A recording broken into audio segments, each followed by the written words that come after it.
Vandanam medical കോളേജിന്റെ ശോചനീയാവസ്ഥയ്ക്കെതിരെ കടുത്ത നടപടികളുമായി ആരോഗ്യവകുപ്പ് മന്ത്രി കെ മുരളീധരൻ. സംസ്ഥാനത്തെ മറ്റ് മെഡിക്കൽ കോളേജുകളെക്കാൾ മോശം അവസ്ഥയിലാണ് വണ്ടാനമെന്നും വരും ദിവസങ്ങളിൽ സ്വകാര്യ ലാബുകളെയും ആംബുലൻസ് ലോബികളെയും നിയന്ത്രിക്കാൻ കടുത്ത നടപടികൾ സ്വീകരിക്കുമെന്നും മന്ത്രി. സംസ്ഥാനത്തെ പ്രമുഖ ചികിത്സാ കേന്ദ്രങ്ങളിലൊന്നായ ആലപ്പുഴ വണ്ടാനം മെഡിക്കൽ കോളേജിന്റെ പ്രവർത്തനം വലിയ പ്രതിസന്ധിയിലാണെന്ന് ആരോഗ്യമന്ത്രി കെ മുരളീധരൻ പറഞ്ഞു. മറ്റ് മെഡിക്കൽ കോളേജുകളെക്കാൾ മോശം അവസ്ഥയിലാണ് വണ്ടാനമെന്ന് മന്ത്രി തുറന്നടിച്ചു. അടുത്ത 6 മാസത്തിനുള്ളിൽ വലിയ മാറ്റങ്ങൾ കൊണ്ടുവരുമെന്നും ഇതിനായി കൃത്യമായ അവലോകന യോഗങ്ങൾ ചേരുമെന്നും മന്ത്രി വ്യക്തമാക്കി. ആശുപത്രിയിലെ മരുന്നുക്ഷാമം പരിഹരിക്കാൻ കോടിക്കണക്കിന് രൂപയുടെ 250ഓളം മരുന്നുകൾ ഉടൻ ഗവൺമെന്റ് ആശുപത്രികളിൽ എത്തിക്കും. രോഗികളെ സ്വകാര്യ ലാബുകളിലേക്ക് പരിശോധനയ്ക്ക് അയക്കുന്ന രീതി പൂർണ്ണമായി നിർത്തലാക്കും. ഒപ്പം മെഡിക്കൽ കോളേജ് പരിസരത്തെ സ്വകാര്യ ആംബുലൻസുകളുടെ ചൂഷണത്തിന് തടയിടുമെന്നും മന്ത്രി ഉറപ്പു നൽകി. വർഷങ്ങളായി തുടരുന്ന ജീവനക്കാരുടെ കുറവ് പരിഹരിക്കാൻ മെഡിക്കൽ കോളേജ് മാസ്റ്റർ പ്ലാൻ വേഗത്തിലാക്കും.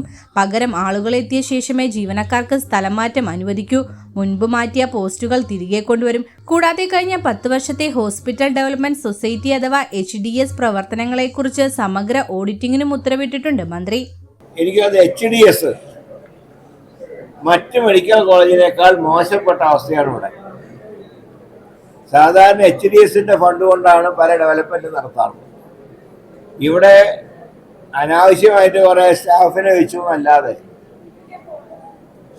കുത്തഴിഞ്ഞ അവസ്ഥയിൽ. അതുകൊണ്ട് കഴിഞ്ഞ 10 വർഷത്തെ HDSന്റെ പ്രവർത്തനങ്ങളെ കുറിച്ച് ഒരു ഓഡിറ്റ് നടത്താൻ ഗവൺമെന്റ് തീരുമാനിച്ചു. പുതിയ HDS കമ്മിറ്റി രൂപീകരിക്കും എല്ലായിടത്തും.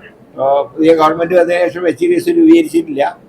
അത് രൂപീകരിക്കാനുള്ള നടപടികൾ സ്വീകരിച്ചിട്ടുണ്ട്.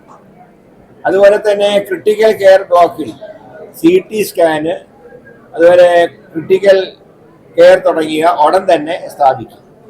പിന്നെ പ്രൈവറ്റ് ലാബുകളിലേക്ക് അയക്കരുതെന്ന് കർശനമായ നിർദ്ദേശം കൊടുത്തു. ലാബുകൾ ഇതിൻ്റെ അകത്ത് തന്നെ സജ്ജീകരിക്കും. ഒരു കാരണവശാലും പുറത്തുള്ള ലാബുകളിലേക്ക് കൊടുക്കരുത്. പിന്നെ പ്രൈവറ്റ് ആംബുലൻസുകളെ ഇവിടുന്ന് ഒഴിവാക്കും.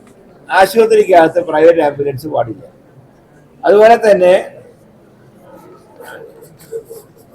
ഇവിടുത്തെ ജീവനക്കാരോട് ചില ജീവനക്കാർ പുറത്തുപോയി മറ്റ് സ്വകാര്യ സ്ഥാപനങ്ങളിൽ ജോലിയെടുക്കുന്നതായിട്ട് ശ്രദ്ധയിൽപ്പെട്ടു.